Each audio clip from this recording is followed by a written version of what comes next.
भाई जो गुरु वचन पे डट गे रकट गे फंद 84 के, कट गे फंद 84 के, रकट गे फंद 84 के।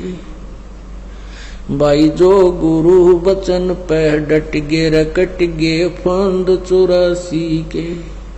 वस्तु मिली ठोर की ठोर मिट गई मन पापी की दौड़। वस्तु मिली ठोर की ठोर मिट गई मन पापी की दौड़। ये भरम मिटे मथुरा काशी के, भरम मिटे मथुरा काशी के। भाई जो गुरु वचन पर डट गे रकट गे फंद 84 के। उसको मेरा ही स्वरूप जानना, अन्य में आस्था ना करना। अब जैसे एक गणित में एक प्रश्न आता है, उसमें मूलधन निकालना होता है, मूलधन ज्ञात करना होता है। वो मूलधन तो करोड़ों के रूप संख्या में होता है, 8 करोड़ 20 लाख 25,000 इस तरह का। उसको प्राप्त करने के लिए हमने क्या करना होता है? उस प्रॉब्लम में, उस प्रश्न में मान लीजिए मूलधन 100 रुपये। वो करोड़ों रुपए के मूलधन को प्राप्त करने के लिए हमने मानना पड़ता है, मान लीजिए मूलधन 100 रुपये। और मूलधन 100 रुपये मानकर फिर हम उसका वो रेट निकाल लेते हैं ब्याज का, फिर उसको मल्टीप्लाई करके जो अपना ओरिजिनल धन है, वो मूलधन है, उसको प्राप्त करते हैं। तो परमात्मा रूपी मूलधन को पाने के लिए आप जी ने सपोज करना पड़ेगा, मान लीजिए गुरुजी हमारे भगवान हैं। गुरुजी गुरुदेव वो भगवान नहीं है जिसको हमने पाना है, लेकिन आपने ये मानना पड़ेगा गुरुजी भगवान है। अब परमात्मा है तो परमात्मा को हम तलाश कर रहे हैं, जिसके पास हम जाना चाहते हैं, जो हमें सब सुख देगा, हमें वहां रखेगा। तो हमने निष्कपट निर्विकार भी होना पड़ेगा, तो तभी हम परमात्मा के पास जाने योग्य होंगे। वो अपने पास रखेगा। कपटी और विकारी जीव तो घर में ना उठे अपने में, और हम जाना भगवान के पास। तो आप जी ने एक रिहर्सल करनी है इस दास के साथ पास आकर के, कि जैसे इस दास के स्थान पर परमात्मा है, ये सोच लीजिए। तो उससे आप कैसा व्यवहार करोगे? भगवान आपके पास आ जावे, आपने कैसे बोलना होगा, कैसे उसके साथ व्यवहार करना होगा, उनके आदेश का किस प्रकार पालन करना होगा, कैसे करोगे? जो पुण्य आत्मा है वो खूब समझते हैं कि भगवान जिसके लिए हम तड़फ रहे हैं, जो हमें सदा सुखी करेगा, सारे दुख दूर करेगा, और उससे हम मिलने जा रहे हैं, फिर वो जो आदेश देगा वो शिरोधार्य होता है। हे पुण्यात्मा, आप तो अपने सतर से सोच ही सकते हो, लेकिन दास बता सकता है जब भगवान दास के सामने आ जाए तो क्या करेगा, किस प्रकार भाव होगा, किस प्रकार उसकी तरफ देखेंगे हम, कैसी हमारी स्थिति होगी। ये तो कहते हैं ऐसी है जैसे गूंगा गुड़ खा के फिर ना डलाया करे, बताई नहीं जा सकती हमारी क्या स्थिति हुई। तो ऐसी आपने ये देखना है कि मैं गुरुजी के पास जाता हूं तो कैसे व्यवहार करते हैं हम, और भगवान के सामने कैसे व्यवहार करना चाहिए। तो धीरे धीरे आपने इसमें ढालना है अपनी आदत को कि गुरु नहीं, हम भगवान से मिलने जा रहे हैं। क्योंकि मान लीजिए मूलधन 100 रुपये, ऐसे आपने चलना पड़ेगा। और भक्ति विधि में जो ये दास बतावे, भक्ति की विधि वही आपने करनी है, किसी और के बताए से नहीं करनी। अब 10-5 दिन पहले कुछ भक्तों में एक ऐसी भ्रमणा फैल गई थी। 1-2 दुष्ट आत्मा पहले हमारी शिष्या थी, अब वो बकवाद करती हैं, अपने हिसाब से वो सेटिंग करती है। उनमें से एक में भूत आता है, प्रेत, और वह दूसरी नौका है इसमें भगवान आवे कबीर साहब। फिर उसकी चापलूसी क्या है कि पहले कहती है कि गुरुजी ही सब कुछ है, अब दास से शुरू करती है, फिर कहती है ये गुरु है ना जो इसमें परमात्मा कबीर जी आते हैं, और इससे प्यार करो। ये भक्ति विधि बतावे ऐसे करो, सुबह 2 बजे उठकर 5 बजे तक भजन करो और बाकी समय में फिल्मी गाने गाओ। अरे कर्म ही नो थारे फूट के बाग। तो पुण्यात्माओं, ये दास डॉक्टर है और एमडी है, डॉक्टर समझो जो लेटेस्ट सुप्रीम, इस भक्ति मार्ग का ये दास डॉक्टर है और कोई नहीं पृथ्वी पे, बाकी सब मरीज हैं। और मरीज से के कहने से मरीज दवाई लेने लग गया, दोनों मरेंगे, क्योंकि वो तीनों मरेगा, उसने दवाई गलत खा ली, उसको ऊपर एक्शन होगा, क्योंकि परमात्मा उससे नाराज होगा। ये भक्ति का जो ट्रीटमेंट है ना, टेबलेट दास बताओ वैसे ही लेनी है आपने, अर्थात जैसे भक्ति दास के ऐसे करो। नाम उठत नाम बैठत नाम सोत जागवे, नाम खाते नाम पीते नाम से तिलागवे। मान लीजिए आपका सुबह उठने का अभ्यास है तो अच्छी बात है, उठ जाइए, उठ कर कर लो, लेट कर कर लो, बैठ कर कर लो, आंखें खोल कर कर लो, बंद करके कर लो, लेकिन सिमरन पर ध्यान रखना पड़ेगा। मैं क्या सिमरन कर रहा हूं, किस मंत्र का जाप कर रहा हूं, उस मंत्र पर सुरत नृत मन। और चौथा ये श्वास, पवन जिसको बोलते हैं, ये चारों मिलाकर करनी पड़ेगी। और इसको चाहे इस सिमरन को आप माला से कर ले या बिना माला से कर ले, वो आपकी इच्छा। जैसे पहली वाले बच्चे होते हैं, जैसे कलम तख्ती पर लिखते हैं, बार बार उसको मिटाते थे, लिखते हैं, फिर बड़े होकर के उनको ना आवश्यकता पड़ती है तो कोई आवश्यकता नहीं। लेकिन माला से जाप करना अच्छा है, बुरा नहीं, क्योंकि परमात्मा कहते हैं ऐसे जाप ना करो जैसे माला तो कर्म फिरे और जीव फिरे मुख माही और मनवा तो 14 पर, ये सुमरण नहीं। माला आपके हाथ में है, आप मणियां तो फेर रहे हो, मन का फेर रहे हो, और जीभ भी बोल रही है, मन उस पर लगा नहीं, तू बोल क्या रहा है? कहते ये सिमरण नहीं है। कर का मन का डार के मन का फेर, यानी केवल हाथ से मन का फेर रहा, इससे नहीं लाभ होगा। मन को इस श्वास के ऊपर लगा, यानी सांस का, जब भी आप सिमरन करते हो तो आपको ये ज्ञान होना चाहिए मैं बोल के रहा हूं। जैसे सांस सुमन करते हो, बाहर कौन सा मंत्र बोल रहे हैं, छोड़ रहा हूं, उसके ऊपर ध्यान हो, मैंने श्वास से क्या बोला। और जप्पा जाप है, ये बोल के नहीं करना, यानी इसको सुरत और शब्द अभ्यास कहते हैं। सुरत और शब्द, शब्द तो ये मंत्र है, ये जैसे बाहर छोड़ा उस शब्द पर ध्यान लगावे, तो सुरत शब्द ये अभ्यास करें। सिमरन जब करे तो आपका नाम के ऊपर ध्यान हो, चित्त हो उस पर, तो वो सिमरन सही है।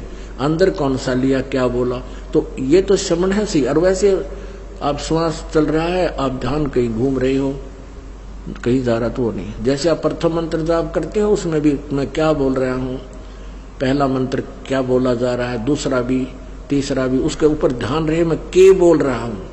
और रह रहकर ये भी कभी कभी याद आ जाए कि आपको ये पता हो कि ये प्रथम मंत्र किसका है, दूसरा किसका, तीसरा, चौथा, पांचवा, ये किस किस देव शक्तियों के हैं, ये भी आपको ध्यान में रह रहकर एक आधी बार आ जाना चाहिए। अन्यथा जैसे बोल रहे हैं उस मंत्र पर अवश्य ध्यान रहे मैं बोल क्या रहा हूँ, चाहे उच्चारण उसको वैसे प्रथम मंत्र उच्चारण करके भी कर सकते हो, लेकिन ध्यान अवश्य रहे, मन मन में भी कर सकते हो।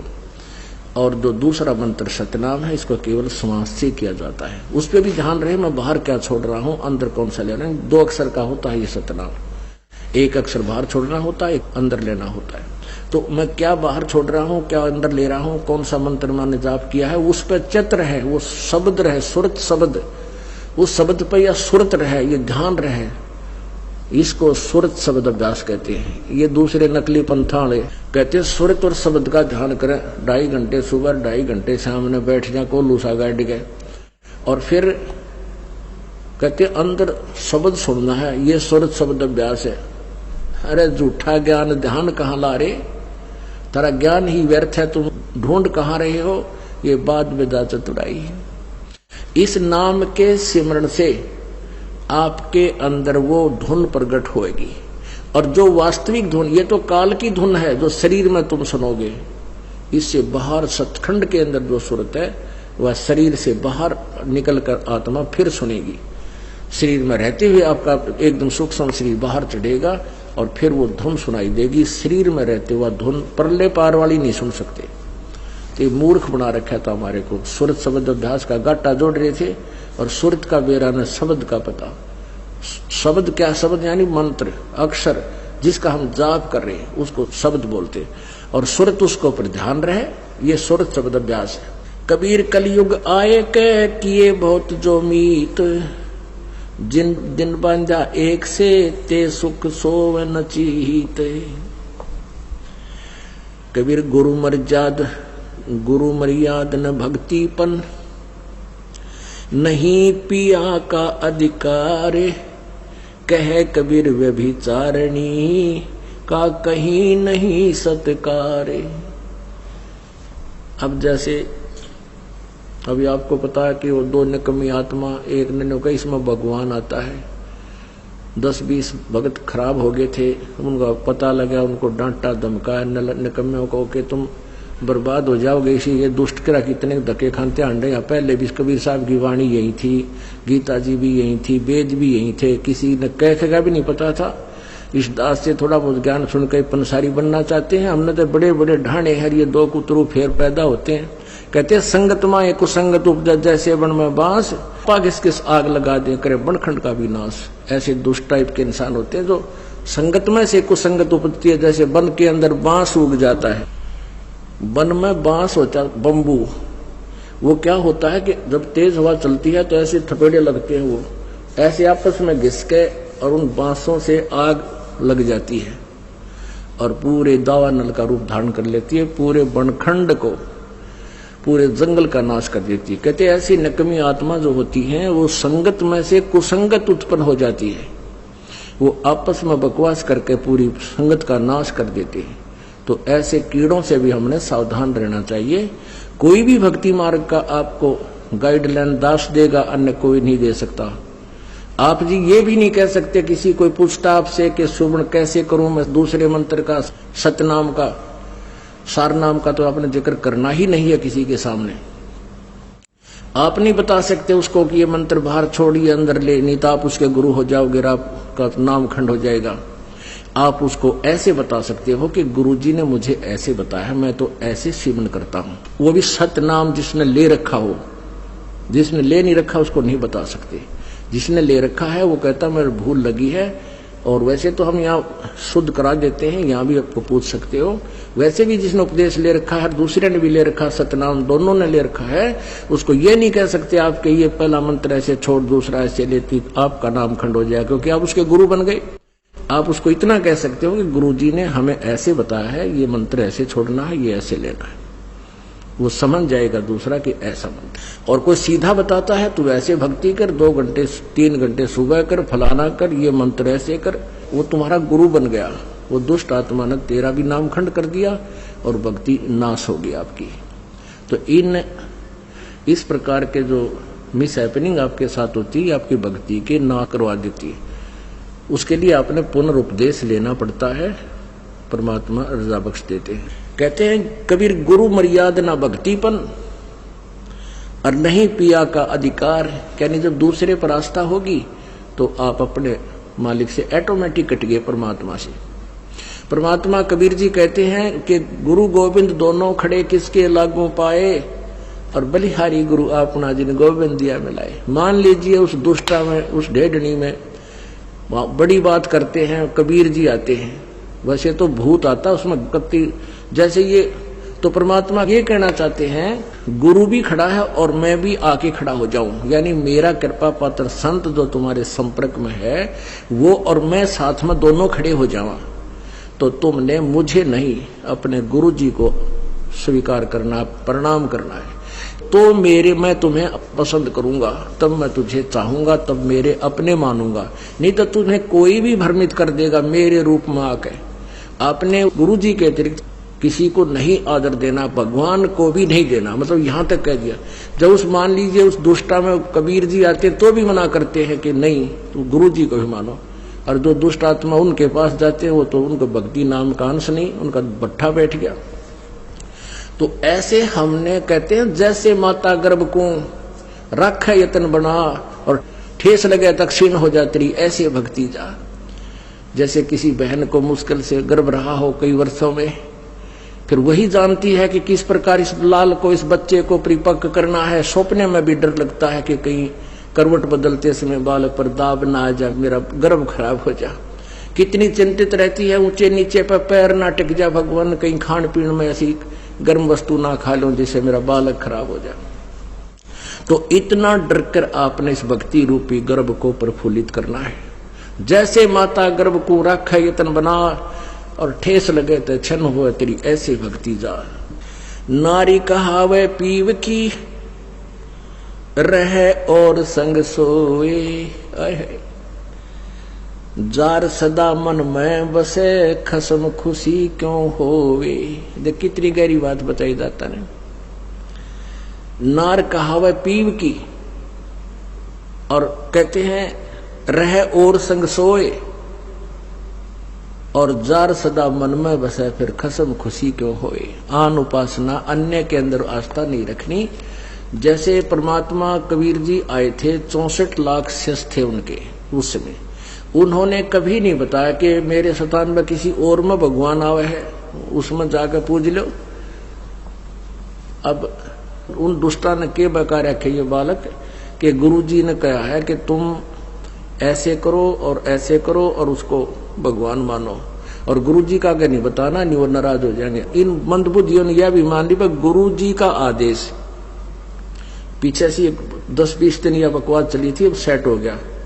गुरुजी का मेरा आदेश और मेरे सामने आप कहो कि क्या आपने ऐसा बोला है और मैं नाराज हो जाऊंगा, यह भी स्वीकार होगी। तो ये ऐसे कुसंगत होती है, वो बर्बाद करती है उन्हीं को जो मंद बुद्धि होते हैं। नहीं तो ज्ञानवान तुरंत सोच लेते ये कोई बात है। इतने दिन हो गए गुरुजी ने, 15 साल हो गए मैं नाम देते न, किसी को ऐसा कुछ कहा नहीं, कोई ऐसी दोगली बात करी नहीं। तो उन दुष्टों ने ऐसी चाल चली कि गुरुजी का आदेश बता दिया, सब बेचारे 10-20 ये उनके द्वारा बताएगी क्रिया करने लगे, तो हमारे उसे खत्म हो गए भगवान के अकाउंट से। अब उनको पता लगा, सभी अपना क्षमा याचना कर रहे हैं। 10-20 खराब हुए थे, फिर सेट हो गए, उनको नाम दे दिया। तो परमात्मा कहते हैं कि एक तरफ तो गुरुजी मुझे कह रहे हैं और फिर दूसरे के पास आस्था रख रहे हो, तो उसके विषय में क्या बता रहे हैं कि नार कहावे पीव की और रहे और संग सोए। आस्था किसे में और नकली गुरु की से मान रही, ऊपर ले मनते।